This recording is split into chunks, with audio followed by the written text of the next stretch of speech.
Hi everyone, welcome to my channel. ഇന്ന് നമ്മൾ ഒരു നാടൻ ചിക്കൻ കറിയാണ് ചെയ്യുന്നത്. നമ്മൾ ഫ്രഷ് ചിക്കന് വേണ്ടി എല്ലായിടത്തും തപ്പി നടക്കാറുണ്ട്, പക്ഷെ ഒരിക്കലും നമുക്കൊരു ഫ്രഷ് ചിക്കൻ കിട്ടാറില്ല. ഈ ഫ്രോസൺ ചിക്കൻ വാങ്ങിച്ച് മടുത്തു അല്ലേ. അപ്പം ഇന്ന് നമ്മൾ ഇവിടെ അടുത്തുള്ള ഒരു ഫാമിൽ പോയി നല്ല ഫ്രഷ് ആയിട്ടുള്ള ചിക്കനും മട്ടനും അതേപോലെ ബീഫ് അങ്ങനെയുള്ള എല്ലാം കിട്ടുന്ന ഒരു ഫാം ഇവിടെ അടുത്തുണ്ട്.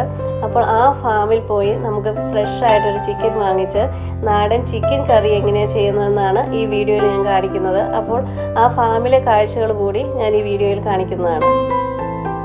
നമ്മളിപ്പോൾ പോകുന്നത് ഡാളസിൽ സീഗോവിൽ എന്ന് പറയുന്ന ഒരു സ്ഥലത്തോട്ടാണ്. അവിടെയാണ് ഈ ഫാം ഇരിക്കുന്നത്. അല്പം ഉള്ളിലോട്ട് മാറിയാണ്, അതായത് ഒരു കൺട്രി പ്ലേസിലാണ് ഇതിരിക്കുന്നത്. ഇവിടെ അധികം വീടുകളൊന്നുമില്ല. ഒരു വീടിരിക്കുന്നത് 1 ഏക്കർ സ്ഥലത്തിനുള്ളിലായിരിക്കും. അധികം വീടുകളൊന്നും കാണാനില്ല. കൂടുതലും കൃഷി സ്ഥലങ്ങളാണ് ഇവിടെ ഉള്ളത്. സമ്മർ ടൈമിലാണെങ്കിൽ ചോളം അതേപോലെ ഉരുളക്കിഴങ്ങ് അങ്ങനെയുള്ള കാര്യങ്ങളൊക്കെയാണ് അവരിവിടെ കൃഷി ചെയ്യുന്നത്. ഇപ്പം തണുപ്പായതിനാൽ ഇവിടെ കൃഷികളൊന്നും കാണാനില്ല. ഈ ഫാമിൻ്റെ പേര് പ്രോഗ്രസോ ഫാംസ് എന്നാണ്.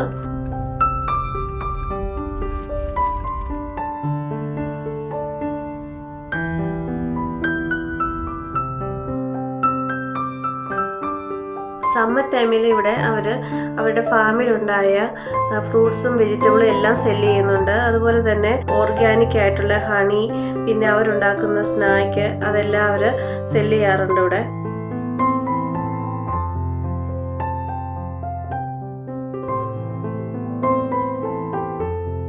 ഇവിടെ ഒത്തിരി ആടിനെയും പശുവിനെയും അതേപോലെ കോഴീനെയും എല്ലാം കൊണ്ടിട്ടേക്കുന്നത് നമുക്ക് കാണാൻ പറ്റും.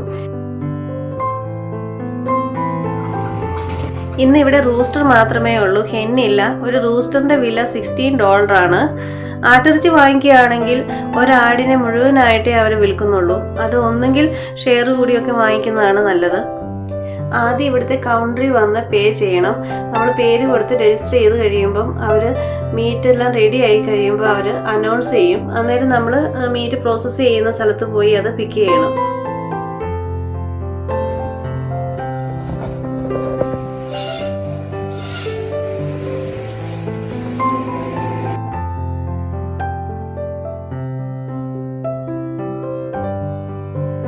നമ്മുടെ ചിക്കൻ റെഡി ആയിട്ടുണ്ട്, അത് പോയി പിക്ക് ചെയ്യാം. ഞാൻ 4 റൂസ്റ്ററാണ് വാങ്ങിയത്.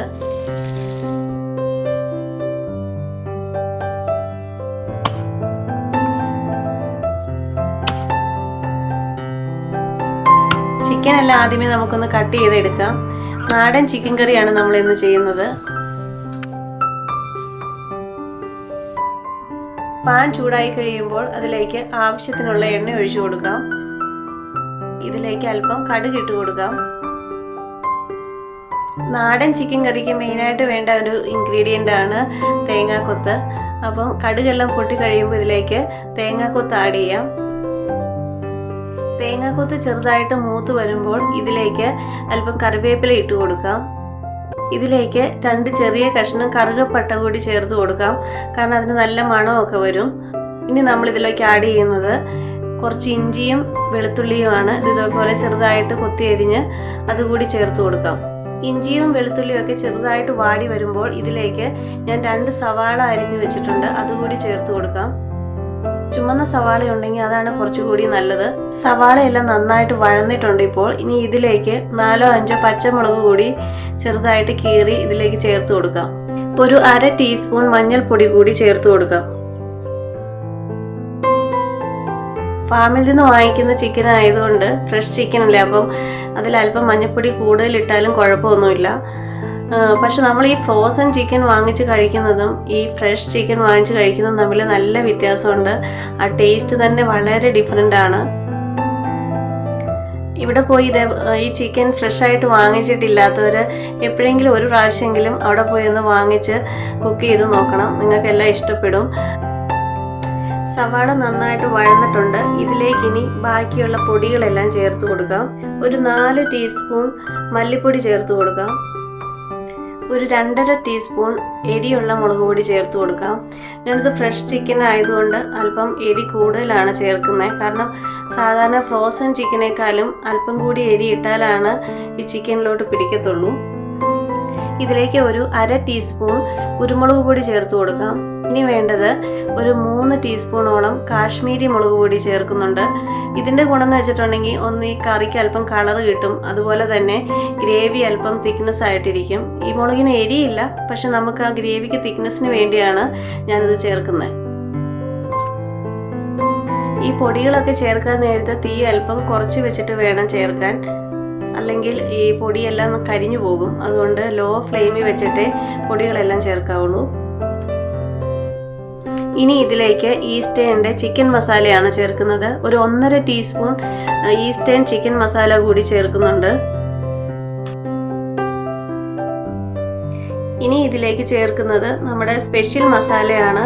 അതിൻ്റെ വേണ്ട ഇൻഗ്രീഡിയൻസ് എന്ന് പറയുന്നത് 1 ടീസ്പൂണോളം പോപ്പി സീഡ് അല്ലെങ്കിൽ കസകസ എന്ന് പറയും, പിന്നെ ഒരു 7 ടീസ്പൂണോളം പെരുംജീരകം, 2 to 3 പീസ് ഓഫ് കറുകപ്പട്ട ഉണ്ട്, പിന്നെ 1 ടീസ്പൂണോളം ഗ്രാമ്പൂ, പിന്നെ ഒരു 10-12 ഏലക്ക. ഇതെല്ലാം കൂടി പൊടിച്ചതാണ് നമ്മളിത് ചേർക്കുന്നത്. ഇതെല്ലാം കൂടി ഒരു പ്രാവശ്യത്തെ ചിക്കന് വേണ്ടിയല്ല ഞാനിത് ഉണ്ടാക്കിയേക്കുന്നത്. ഇതിൽ നിന്നൊരു 2 ടീസ്പൂണാണ് നമ്മളിപ്പോൾ ഇതിലോട്ട് ആഡ് ചെയ്യുന്നത്. ഈ മസാലയാണ് ഈ ചിക്കൻ കറിയുടെ ആക്ച്വലി ഏറ്റവും നല്ല ആ ഫ്ലേവർ തരുന്നത്. അപ്പം ഈ മസാലയുടെ ആ സ്മെല്ലും ചിക്കൻ കറിയുടെ ആ സ്മെല്ലെല്ലാം കൂടെ വരുമ്പോഴത്തേക്കും നല്ല ഒരു ടേസ്റ്റി ഫ്ലേവറാണ്. ഒരു ലോ ഫ്ലെയിമിൽ വെച്ച് ഈ പൊടികളുടെ എല്ലാം പച്ചമണം മാറുന്നോടം വരെ ഒന്ന് നന്നായിട്ടൊന്ന് ഇളക്കി കൊടുക്കാം. ഇതിലേക്ക് ഇനി 2 തക്കാളി കൂടി ചെറുതായിട്ട് അരിഞ്ഞത് ചേർത്ത് കൊടുക്കാം. തക്കാളിയെല്ലാം നന്നായിട്ട് വഴന്നിട്ടുണ്ട്. കഴുകി വെച്ചിരിക്കുന്ന ആ ചിക്കൻ ചേർത്ത് കൊടുക്കാം. ഫ്രഷ് ചിക്കൻ ആയതുകൊണ്ട് അല്പം വേവ് കൂടുതലായിരിക്കും. നമ്മൾ ഫ്രോസൺ ചിക്കൻ പോലെയല്ല, ഫ്രഷ് ചിക്കൻ അല്പം സമയം കൂടുതൽ എടുക്കും അത് കുക്ക് ചെയ്തെടുക്കാൻ. ഞാനിത് പ്രഷർ കുക്കറിലൊന്നും ഞാൻ വെക്കുന്നില്ല, കാരണം പ്രഷർ കുക്കറിൽ വെച്ച് ആ ടേസ്റ്റ് അത്ര എനിക്ക് ടേസ്റ്റി ആയിട്ട് തോന്നാറില്ല. അതുകൊണ്ട് ഞാൻ ഈ മസാല എല്ലാം വഴറ്റിയ ഈ പാത്രത്തിൽ തന്നെയാണ് ചിക്കനും കുക്ക് ചെയ്യുന്നത്. അല്പം ഇച്ചിരി ടൈം എടുക്കുന്നേ ഉള്ളൂ, എന്നാൽ ഇതാണ് ടേസ്റ്റ്. ഇതിലേക്ക് ആവശ്യത്തിനുള്ള ഉപ്പ് കൂടി ചേർത്ത് കൊടുക്കാം. ഉപ്പിൻ്റെ ഒന്നും കണക്ക് നമുക്ക് പറയാൻ പറ്റത്തില്ല, കാരണം ഓരോരുത്തരുടെയും ആ ചിക്കൻ്റെ അളവനുസരിച്ച് അതിനനുസരിച്ച് ഉപ്പ് ചേർക്കാവുന്നതാണ്. അതുപോലെ തന്നെ എരിയാണെങ്കിലും ഞാനിപ്പോൾ 2.5 ടീസ്പൂണോളം എരിയുള്ള മുളക് പൊടിയാണ് ചേർത്തിരിക്കുന്നത്. ഓരോരുത്തരുടെ എരിക്ക് അനുസരിച്ച് ചേർക്കാവുന്നതാണ്. ഞാൻ പച്ചമുളകും നന്നായിട്ട് ഇട്ടിട്ടുണ്ട്, കാരണം എനിക്ക് ഫ്രഷ് ചിക്കൻ ആയതുകൊണ്ട് നല്ല എരി വേണം, അതുകൊണ്ട് ഞാൻ അത്ര എരി ഇട്ടത്.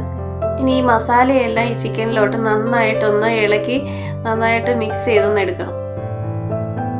അപ്പോൾ മസാലയെല്ലാം നന്നായിട്ട് ഇതിലോട്ട് പിടിച്ചിട്ടുണ്ട്. ഇനി ഇതിലേക്ക് ആവശ്യത്തിനുള്ള വെള്ളം ചേർത്ത് കൊടുക്കാം. നല്ല ചൂട് വെള്ളമേ ചേർക്കാവുള്ളൂ, തണുത്ത വെള്ളം ചേർക്കരുത്. വെള്ളത്തിൻ്റെ അളവും എനിക്ക് പറയാൻ പറ്റത്തില്ല, കാരണം ഓരോരുത്തരുടെയും ചിക്കൻ്റെ അളവ് പോലെ ഇരിക്കും. ചിക്കൻ്റെ അകത്ത് വെള്ളം ഒഴിക്കുന്നത് ഫ്രോസൺ ചിക്കന് നമ്മളധികം വെള്ളം ഒഴിക്കത്തില്ല, പക്ഷേ ഈ ചിക്കന് അല്പം വേവ് കൂടുതലായതുകൊണ്ട് ഒരല്പം ചിക്കൻ്റെ ലെവലിനേക്കാളും കുറച്ചും കൂടി മണ്ടയ്ക്ക് നിൽക്കുന്ന രീതിയിൽ വേണം വെള്ളം ഒഴിക്കാനായിട്ട്. കുറച്ച് വെള്ളം ഒഴിച്ചിട്ടുണ്ടെങ്കിൽ ചിക്കൻ ഒട്ട് വേവത്തുമില്ല, ചാറെല്ലാം പറ്റിപ്പോവുകയും ചെയ്യും. അപ്പം ഒഴിക്കുമ്പോൾ അത് കറക്റ്റായിട്ട് അതിൻ്റെ ലെവലിന് മണ്ടയ്ക്കുള്ള രീതി വേണം ഒഴിക്കാൻ. അല്ലെ പിന്നീട് നമ്മൾ വെള്ളം ആഡ് ചെയ്തിട്ടുണ്ടെങ്കിൽ അതിന് ആ വ്യത്യാസം വരും ടേസ്റ്റിന്. ഇതിപ്പോൾ ചിക്കൻ്റെ ലെവലിനേക്കാളും അല്പം മേളിലാണ് ഈ വെള്ളം നിൽക്കുന്നത്. ഇനി നമുക്കിത് അടച്ച് വെച്ച് നന്നായിട്ട് വേവിക്കാം. ഇടയ്ക്കിടയ്ക്ക് നമ്മൾ ഈ അടപ്പ് മാറ്റി ഒന്ന് ഇളക്കി കൊടുക്കണം.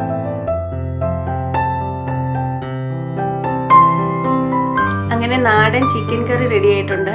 ചിക്കൻ്റെ വെള്ളം എല്ലാം നന്നായിട്ട് പറ്റി ആവശ്യത്തിനുള്ള ചാറൊക്കെ ആയിട്ട് നല്ല കളറിലിരിക്കുന്നു. ഈ കളറ് വരാൻ കാരണം എന്ന് വെച്ചാൽ നമ്മുടെ ആ കാശ്മീരി മുളക് പൊടി ചേർത്തുകൊണ്ടാണ്. ഇത്ര എരിയൊന്നും ഇല്ല, പക്ഷേ കാണാൻ നല്ല രസമായിട്ടിരിക്കുന്നു, നല്ല ടേസ്റ്റിയാണ്.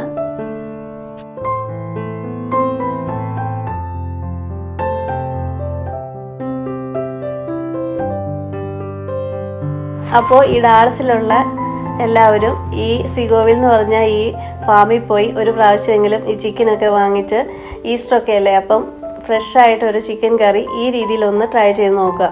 എല്ലാവർക്കും എൻ്റെയും എൻ്റെ ഫാമിലിയുടെയും ഈസ്റ്റർ ആശംസകൾ. എല്ലാവർക്കും ഈ വീഡിയോ ഇഷ്ടപ്പെട്ടെങ്കിൽ ലൈക്ക് ചെയ്യാനും ഷെയർ ചെയ്യാനും കമൻറ്റ് ചെയ്യാനും മറക്കരുത്. Thanks for watching and see you next time.